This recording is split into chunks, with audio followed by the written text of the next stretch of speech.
this is an ensemble where I will be sort of setting the scene for maize and migration in Oaxaca, and giving you a few details just to help orient you, and then we'll move on to some questions for Lucilia and Pulciano, and then I will once again sort of update you on more recent occurrences, a couple of more questions, and then just discuss the future.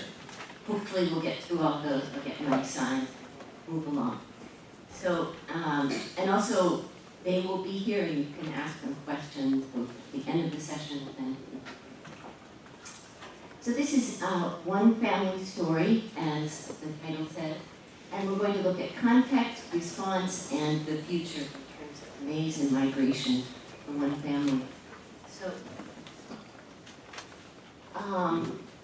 first of all, we're talking about Oaxaca, which is a state in southern Mexico. In the center of the state are the Central Valleys, and you can see circled in orange there in the Tlacalula Valley is the town of San Bartolome Tijuana, where his family is from. This is a very important region of Mesoamerica. This is where some of the oldest archaeological maize has been found, over 6,000 years old in the Mitla Valley, in this cave, very close to San Bartolome, as you can see, and there's the actual cave where those remains were found. Oaxaca itself is also a very important state in Mesoamerica, where most of the races of maize found in Mexico are all being grown by contemporary farmers in that state. So there's a tremendous amount of in situ diversity. In terms of agriculture in San Bartolome itself, it's rain-fed agriculture for the most part, and that means that you're dealing with a lot of variability and risk. It's a town about 2,300 people. Over 90% of households have migrants. You can see the elevation and very low annual precipitation. This is the same field, Lucilia's field, in a drought year and in a non-drought year. So you're getting this tremendous environmental variation. And that's going to continue, as you can see in this map. This is depicting the Palmer Drought Severity Index. All you need to know is that everything to the left of zero, in other words, the purple, means that it's going to get drier and hotter in the coming years, and you can see Oaxaca and most of Mexico is heading that way. So that means more stress, more difficult growing environments. In terms of policy and socioeconomic situation, while the revolution redistributed land in Mexico to many smallholders, that's all it did in many ways. So there has been no subsequent policy to support small-scale agriculture. And then, of course, we had NAFTA, which has had a tremendous effect in the field, in the campo, because it has resulted in this huge influx of U.S. maize and also the drop in the value of Mexican-produced maize by over 66%. And that means that all Mexican maize farmers are losing about $38 per ton of maize they produce. So one of the responses has been that maize producers in Mexico have started producing more and more and more just to keep the same level of subsistence or quasi-subsistence production going. So they're sort of running in place. But also many others have abandoned their farming. And you can see this graph shows Mexican maize production has been increasing during the period of NAFTA. So what has been happening with the family? Well, just to give a quick synopsis, we have the birth of the top graph is births of people in this family. We have Marcial first, Lucilia, and then the beginning of their family, their household with their children all being to the right.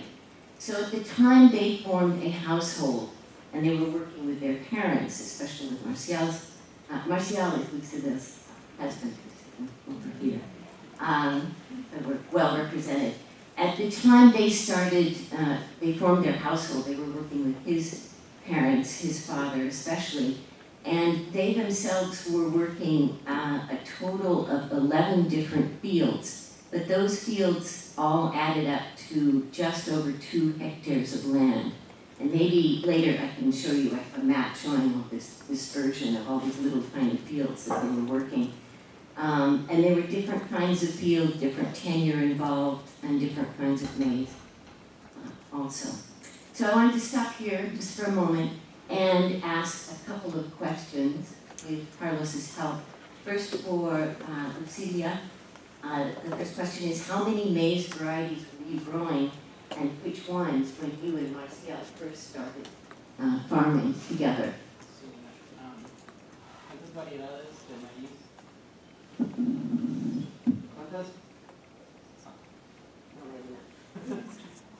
¿Cuántas variedades de maíz estaba plantando? ¿Y cuáles fueron al principio cuando recién se había casado con su esposa? Pues el maíz que sembramos antes, cuando yo llegaba a su casa de él, donde vive su papá, y sembraban maíz, lo que son tardío. Pero ya después que encontramos un maíz que son violentos, fueron a él, compró un maíz ahí en Sachila, hay un pueblo que se llama Sachila. Esos que ya son violentas, creo que empezamos a sembrar ese maíz violento como en 1979, por ahí, porque ese año fue muy bien, llovió mucho, y con este maíz tardío, si íbamos a sembrar por julio, no iba a dar, pero el maíz así violento, no dice más que por el 15 o el 18 de julio sembramos, sí, mientras que llueve no va a parar. Y ya de ahí empezamos, usando ese maíz violento. Hasta ahorita sembramos, ahorita que maíz blanco, violenta, amarillo es violenta, negrito es violenta, melatomo es violenta. Ahí seguimos pues, o sea que también casi yo sola con ellos cuando eran más chicos, porque él desde cuando empezó a aventar por acá, California, ¿no? 1976 empezó. A veces ya cuando él llega, ya mandaba yo a los mozos cultivar la tierra, y ya sembramos, y ya. Ajá.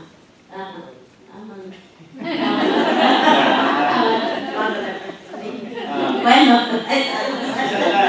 At the beginning, they were planting two types of maize, tardío, and then they switched over to a violento.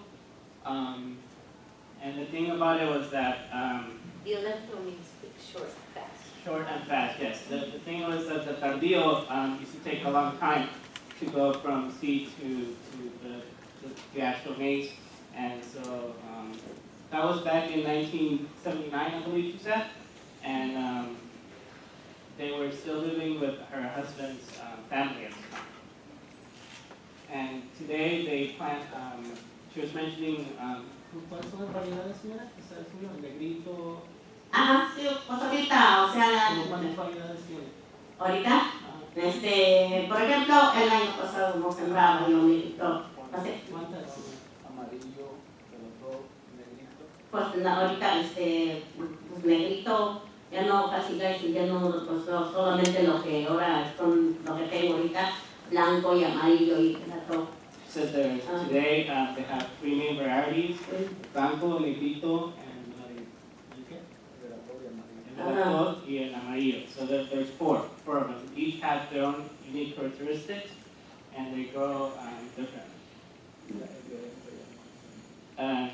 He's saying that a violento, which is the one that has it's rapid, that one they don't grow it as much anymore.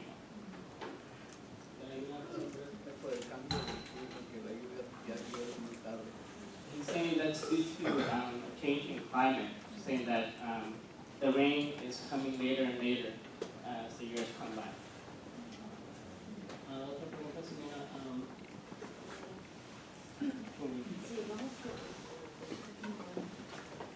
So the second question is for Lucilia, is growing up, were girls and women expected to participate in all of the farming activities?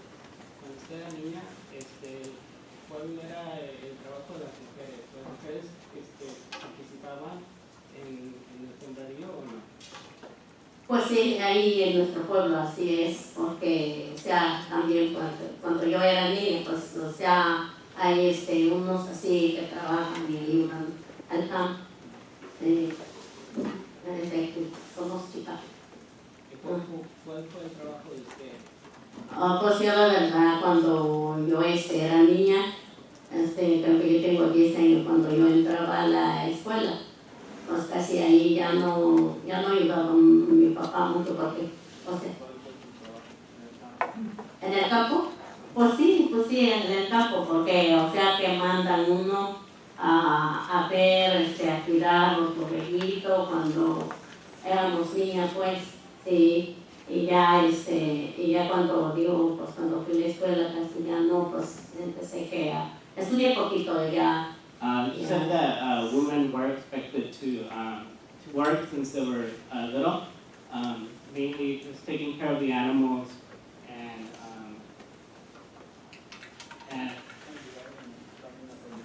and to basically, yes, they were involved in all forms of the work.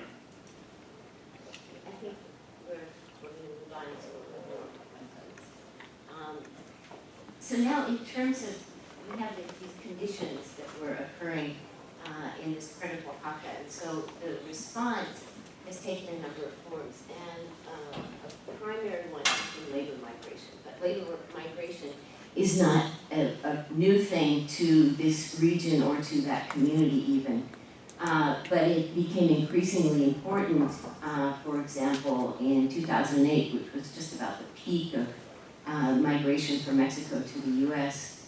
Almost 70,000 people just in that year went from Oaxaca to the U.S. and sent back $264 million in remittances, not just those 70,000, but Oaxacans in general. So you can see this is a very important response. And so if we look at the household, this household itself, we've graphed the migration history, and we just have these two locations, and each color, each line of a different color is a different individual. So you can see Marcial started the migration from their household in the early 1970s, and you see the pattern was these short trips, a few months to come up to California to do field work, back and forth and back and forth. And then as their children started to mature, reaching about 15 years old for the eldest son, he joined Marcial in a trip, and then you can see all of a sudden you have a new pattern. So Juan went to California, came to California, and instead of going back and forth like his father, he stayed for long periods of time. Then the other children joined in this cycle, and again, you can see there was a new pattern with longer stays instead of this repeated going and returning that Marcial practiced. And so you have this household, 7 surviving children. Eventually there were 6 living in the United States, 5 of them living here with their families. Marcial was gone a lot of those years, and so about 65% of this nuclear family was in the U.S. during this period. And if you think about it, really, that migration was really subtended. It was supported by this maize production, this ongoing maize production in Oaxaca that was overseen primarily by Lucilia. And as she mentioned, although we've got different dates, she acquired during the early years of the migration and also in response to changing climate, she acquired these 2 new maize varieties to respond to the new conditions she was experiencing, and also in search of high quality colored maize for culinary. So another thing that happened is that with migration, there came remittances, and what this family did with those remittances, one of the main things they did is that they acquired new land. So you can see that they started out with 11 fields that amounted to just over 2 hectares. Then during the period of migration, they acquired another 7 fields, resulting in an additional 3.6 or so hectares. So they more than doubled the amount of land that they were working with. So they had these diverse coping strategies. They were exporting labor, they were obtaining new maize varieties that suited them both agronomically and culinarily, and they were also using those remittances to acquire more land to sort of help with this overall strategy. So, let's see, which question? Okay, for Lucilia, let's ask the first question there. So will your family continue to acquire farmland now? Will you continue to purchase farmland? And who will be working this land since so many of your children are now in the United States? Al principio, cuando sus hijos y su familia empezaron a migrar aquí, mandaban dinero y con ese dinero ustedes compraron unos terrenos. ¿Usted cree que va a continuar esto, que van a comprar más terrenos? Y si compran más terrenos, ¿quién los va a trabajar?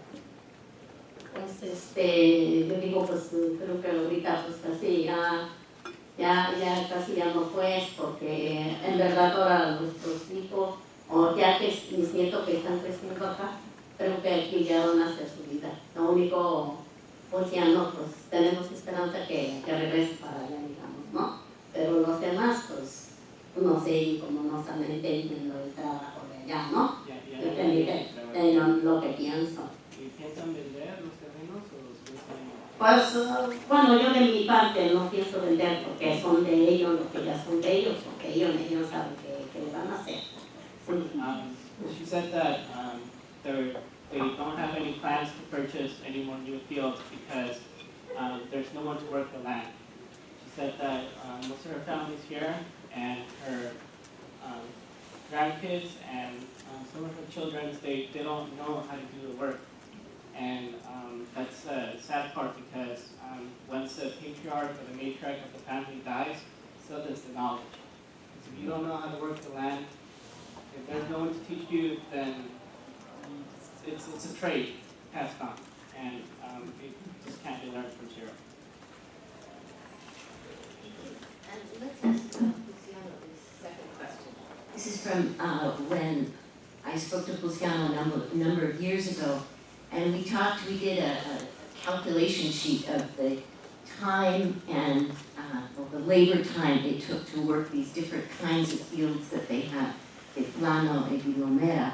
And we found that your return on your labor on these hilly fields was about 3 kilos of maize for every hour of work. But in the flat fields, you got about 7 kilos of maize for every hour you worked.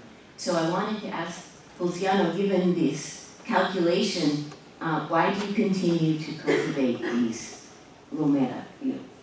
¿Por qué continúan sembrando los pomeros si no les da tanto que cultivar en el campo? Es que esos terrenos se están pagando, entonces para no que queden nada más sin trabajar, hay que sembrar por eso. He's saying that they're still paying for those fields. So instead of just laying them just without growing anything on them, that they might as well grow something.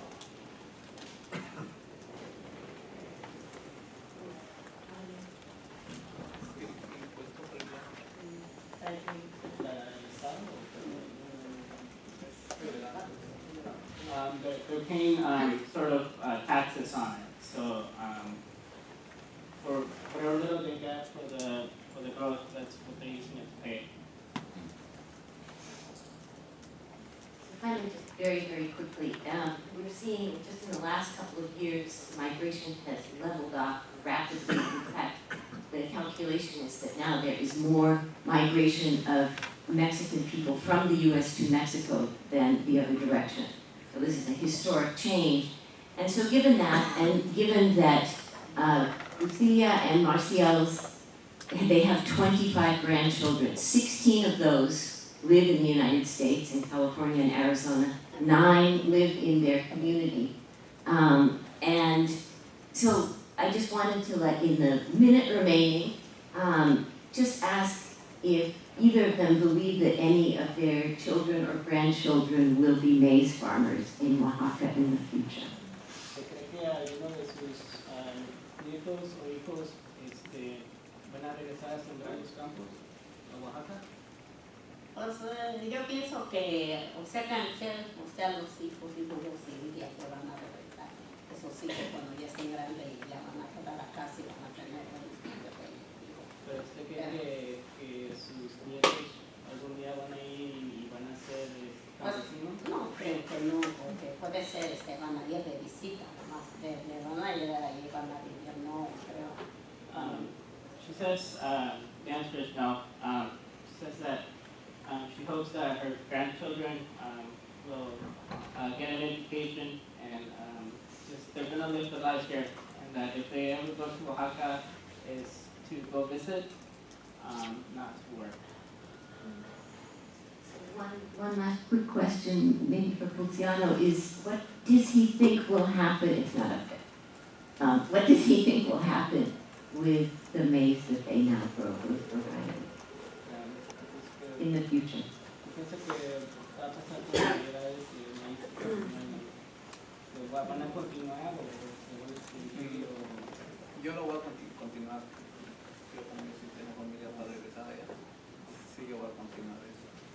Luciano has hopes that the varieties that they're growing will continue because he's actually hoping to go back. Mis hijos, ya posiblemente no. Mis hijos ya no saben. Saying just himself, that the rest of his family don't care if he. No, ellos están allá, Oh, yeah. pero están estudiando. Yeah, he hopes that his children will get an education over there.